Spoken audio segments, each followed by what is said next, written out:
Yeah. Hello. Hello, I'm Desley Parker, personal and business success coach with Success with Desley. And today I am joined by Mary Ananda Shakti, who is another coach, therapist, too many labels to attribute to her in Ireland. And we're going to be talking today about how our brains are programmed. And we're looking specifically at how do we talk to ourselves when we're talking to ourselves. Mary has extensive background in this field, and she's done a lot of study. And I have done quite a bit of study on it myself. I have a book that I'm going to be referring to, and we're going to be going through. But Mary is going to bring in her wealth of knowledge, and we hope that you will join us in the conversation about how we talk to ourselves and how our brains are wired. The book that I will be referring to, so that we all know, it is What to Say When You Talk to Yourself. It's a little hard for me. When I'm looking at it at the screen, it's backwards, so please forgive me. And today what we're going to talk about is, I'm going to ask Mary to please introduce herself, and then we're going to talk about how our brains get wired early on in our lifetime. Mary, would you please introduce yourself? Thank you, Desley. And Desley, as well as me, would have a wealth of knowledge and experience of being trained, and also, as most people would know, your experience comes from the people that you work with then and from life experience itself. So when you're out in the field, that's where you gain your knowledge and experience. And going to the brain, I would have done a little bit about the brain and neuroscience of the brain and neuroplasticity, and how we are programmed from our environment and from the families. So if you think about when you come into the world, you're coming in with our brain is so tiny and so small, with no knowledge in there apart from the neurons that are being triggered from the birth itself. So we're coming in totally new, fresh, and it's as we grow and develop that the brain starts to expand and the neurons begin to expand and grow, and we're learning new experiences, taking on new programming from our families, from our parents, especially the mother that's always there with us. And that's how we develop, and that can be either negative or positive. Agree with that, Desley? Yes, it's interesting. I'm a later in life mother, so I was blessed to have my children in my 40s, which could be a blessing or not. But I was able to do a lot of study, and one of the books that I read early on was that we start that programming of our child in utero. That our babies, the messages that we are giving our babies when we're expecting them is so important. So the mental state of the mother is so predetermining of sometimes of what the stress that the baby is going to be going through. If the mom is going through a lot of stress, that stress gets translated to the baby in utero. And there have been stories, of course, about the mom who plays Chopin or speaks French, and this baby comes out knowing French, and French is not the language in the home, but mom used French at work, so the baby has heard French forever. So it's very interesting to me how that programming starts even before we know that who this little human being is. That's right. And I do believe that programming it comes through sensing what's happening on the outside. It's through through the mother's reactions to what's happening outside, to the feelings. So it's more of a sensing. That's my understanding. I can remember with somebody who actually went back into the womb and could describe what they were hearing, the sounds outside, even though they wouldn't have understood the sound, but they'd understand the tone of the voice or and if the tone was high, argumentative, they would feel it in themselves. They would fear, even though they didn't realize what it was they were feeling, but it didn't feel comfortable to them.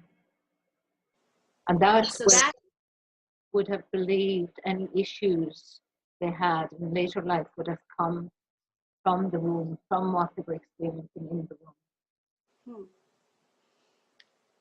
So that tells us, as you know, as we have our daughters who are expecting babies, and our children who are having babies, to help them to have the most, not only physically healthy pregnancies, but mentally healthy pregnancies too, because that's what we're passing on to the next generation. That's true. The more relaxed it can be, the easier it can be for the baby, for the child, and bringing the baby into a more relaxed home. So it's a learning process. As we know, we're learning when we become mothers. We are learning on the job most of the time. Oh yes. So yes. Experience. I was one of the very young mothers. I was only 22 when I had my first baby, and I was really learning on the job. Really. Yes. Well, I certainly see that with my children. And I think sometimes they are overcritical of themselves in recognizing that life is not perfect, and they want it to be perfect, and understanding and accepting that they're just human beings and they're doing the best that they can. Absolutely. And I keep saying, be kind to yourself. Yeah. I think being kind to yourself is very important, because that kindness is going to reflect down to the children. Yeah. Okay, well, one of the things that as I was doing my study for this, and Mary, and as you continue to do your study over the years, is I was fascinated by the number of no's that our children get before they get into preschool, and it's a phenomenal number. It's like 480,000 no's. Wow. And some of those no's are absolutely necessary in order for them to survive. And I think that's the important thing when we think about programming. As parents, we do it all the time, and if we didn't do it, our children would be at risk. So most of the programming is being done from the heart, and whether it's right or wrong, who knows? When we're doing it to save our children, to keep them safe. But then we have to kind of question that programming as we go along. What is your idea on that, Mary? Oh, absolutely. I agree. Survival is everything, and to keep the children safe, to keep the baby safe. Then they come with maybe their perception at a later stage of the strictness of the parents. I would never got to do anything because my mom was so strict. She kept saying no. She so on, So it's all a learning process. And where do you go with that? Because everything is a perception as we're growing up. From a child's point of view, we don't have all the facts, so we perceive a lot about our surroundings. And that perception then can lead us to a lot of stress within ourselves. So I'm just thinking back to some of the clients that would have come to me for therapy work, and they would be like giving out about their parents. They never let me do this, they never let me do that, I couldn't go anywhere, and my parents were horrible. And I would ask, were they really that horrible? Were they really, or were they just keeping you safe? So it's interesting from two different points of views of the parents and the children. But I know a lot of, go on, Desley.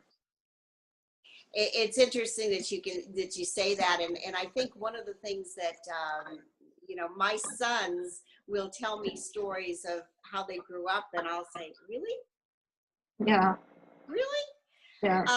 But the perceptions are different. And of course, the motivations, they don't know the motivations of the parent, that the motivations of the parent are for their best well-being. Absolutely. I have a very good friend of mine whose mother was a Holocaust survivor. And oh my goodness, the fears that were translated from mom to child were just amazing, in that my friend couldn't even think about getting on an airplane or even getting in an elevator. Oh, wow. Her life really was a fear-based life for a very, very long time. But there was a point in her life, which is what we want to really talk about. There was a point in her life when she realized that that was her mom's fear, and it was legitimate. She had history. But on the other hand, it wasn't a legitimate fear for her, and it no longer served her. And she chose to conquer those fears, to work on those fears, and recognize that I love the saying about fear, which is false expectations appearing real. They can really cripple us. And this fear, false expectation, was crippling her. Well, I'm happy to say that she is an Israeli friend who is with a group of women who go out to the desert on their motorcycles, camping, and she is a worldwide traveler and just does phenomenal work. So she has overcome her fears to the nth degree. Oh, wow. It's really quite funny. But I think that's what we want to talk about as we go further into this discussion is, okay, let's take a look at how we've been programmed, and does that programming serve us well? And if it does, we keep it, we improve upon it, we grow it. But on the other hand, if that programming is not serving us, is crippling us, is keeping us from getting in that elevator or onto that airplane, then maybe we need to take a look at it. And that's where I think that the neuroplasticity, or as Dr. Helmstetter puts it, we can reprogram that computer that's our brain. Yeah. Yeah, it's wide open. It's up to us. We have to make the choice. Time comes, in every person's life where they need to make and to become more aware, really, of themselves and what their life is about. What is the truth about their life? Am I living my life or am I living somebody else's life? Right. And I know as a parent, probably the biggest lesson I've had to learn is that my children have to live their lives. I am living mine. I have made choices that have created the life that I have, and they also have to make those choices. And it's not my job to make those choices. No. And that's the biggest life lesson that I have. So, Mary, I think this is a good beginning. I think that from the next time we get together, maybe we should discuss some of the levels of how we talk to ourselves and the levels of conversation that we have with ourselves. But this, I think, gives us a good foundation to start talking about. We're programmed. When we're young, we didn't do it. It was done by our parents, our society, our religions, and some of it was very, very good. But one of the things that I read yesterday or recently was that about 70% of the programming that we got unwittingly from a good place are things that hold us back. Yep. So if we can recognize that and decide consciously that we're going to change that programming, that's what where our success is going to lie. Absolutely, I fully agree. Every generation needs to evolve the previous one and to let go of the old programs that we had. As we don't want to carry it on to our children and them to theirs. So a time must come where we take responsibility for our own feelings, our own emotions, and let go of the blame that we may hold against somebody else or a teacher or a parent, just to take responsibility and work on it to improve your own life situation. So for our participants in conversational success, my question to you would be, do you have something in the past that you were programmed, that you believed for a very long time? And how has it affected you? Have you worked with it? Is it something you want to change, or is it something that you can say, boy, am I glad I got programmed with that early in my life? I was programmed as a little girl, and of course, I'm in my late 60s at this point, and I wanted to go to college. I was the first in my family to go on and get a higher level degree, but I was constantly told by my mom, just get married and have children. Why are you working so hard to get this degree? Just settle in. And it was really very difficult. Fortunately, I had a competing parent there that said, education can open doors for you, and pushed me and pushed me and pushed me when I was feeling like it was way too hard. So that's the other thing, is I was getting programmed two ways, and I had an opportunity to choose which way I was going to go. So did you get any of that programming? What did you do with it, and where did it go? Well, Mary? Share that one with you. I can remember standing in the kitchen at home, and we're discussing my education at that time. And my dad, I can remember my dad saying, what's the point in educating her when she's going to end up behind the kitchen sink anyway? Oh, well, I didn't know any different, I thought that was it. That's exactly where I'll end up.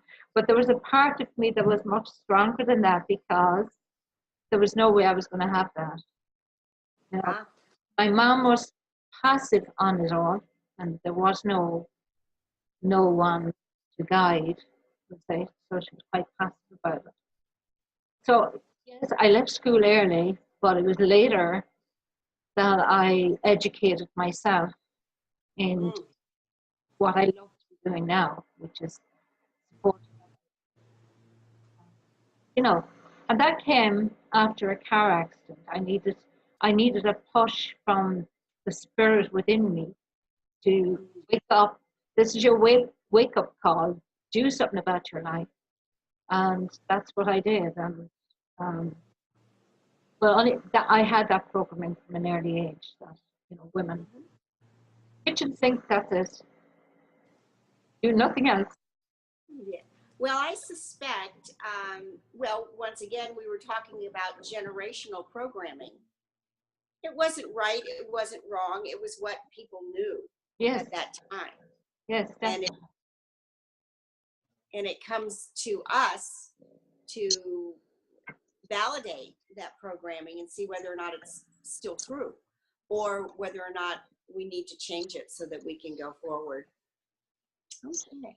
Yes, it's not about blaming. That's all. That's where that generation came from. If you ever saw, I was brought up, reared in Limerick, and if you ever saw Angela's Ashes, the film, it will give you an eye opener into what it was like, because the star of that, the person who wrote that book and that film, he would have been just after my dad. My dad would be older than him. So that was his reality then. So my dad's reality would have been even poorer, worse than that. Wow.